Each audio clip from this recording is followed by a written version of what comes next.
যারা মনে করেন ক্যান্সার আধুনিক রোগ আর এর চিকিৎসা শুরু হয়েছে কয়েকদিন আগে বা কয়েক বছর আগে, তারা জেনে অবাক হবেন এই চিকিৎসা শুরু হয়েছে 4000 বছর আগে। এই তথ্য অন্যতম আশ্চর্যের চেয়ে কিছু কম নয়। ক্যান্সারের চিকিৎসা 4000 বছর আগেও হতো, মানে যীশুখ্রিস্টের জন্মের আরও 2000 বছর আগে ক্যান্সারের চিকিৎসা করা হতো, যার প্রমাণ পেয়েছেন গবেষকরা। এই চিকিৎসা করা হতো প্রাচীন মিশরে। মিশরে খনন কার্য চালিয়ে পাওয়া দুটি করোটি বা মাথার খুলি পরীক্ষা করার পর গবেষকরা বিষয়টি নিয়ে নিশ্চিত হয়েছেন। তারা দেখেছেন করোটিতে অস্ত্রোপচার করে ক্যান্সার আক্রান্ত অংশ ফেলে দেওয়ার চেষ্টা হয়েছে ওই দুই মানুষের ক্ষেত্রে। সেই দুটি মানুষ যাদের খুলি অনেক কথা বলে দিয়ে গেল। সবচেয়ে বড় কথা, 4000 বছর আগেও ক্যান্সারের চিকিৎসা করার চেষ্টা হতো।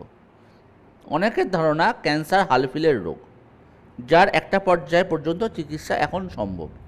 ক্যান্সার চিকিৎসার জন্য ক্রমে দেশের নানা প্রান্তে হাসপাতালও গড়ে উঠছে, কিন্তু 4000 বছর আগে এই মিশরে এই চিকিৎসা করার চেষ্টা করা হতো, যার প্রমাণ পাওয়া গেছে।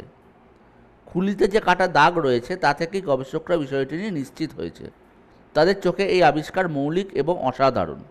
গবেষকদের মতে 4000 বছরের কিছু বেশি সময় আগে ক্যান্সারের চিকিৎসা মিশরীয় ঔষধি ক্ষমতার প্রমাণ করে।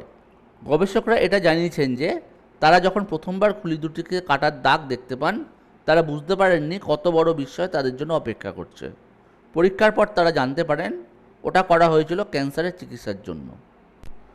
তবে এটা জানা যায়নি এই চিকিৎসা বা এই অস্ত্রোপচারের পরে সেই রোগী সুস্থ হয়েছিলেন কি না, না এই ক্যান্সারেই তাদের মৃত্যু হয়েছিল।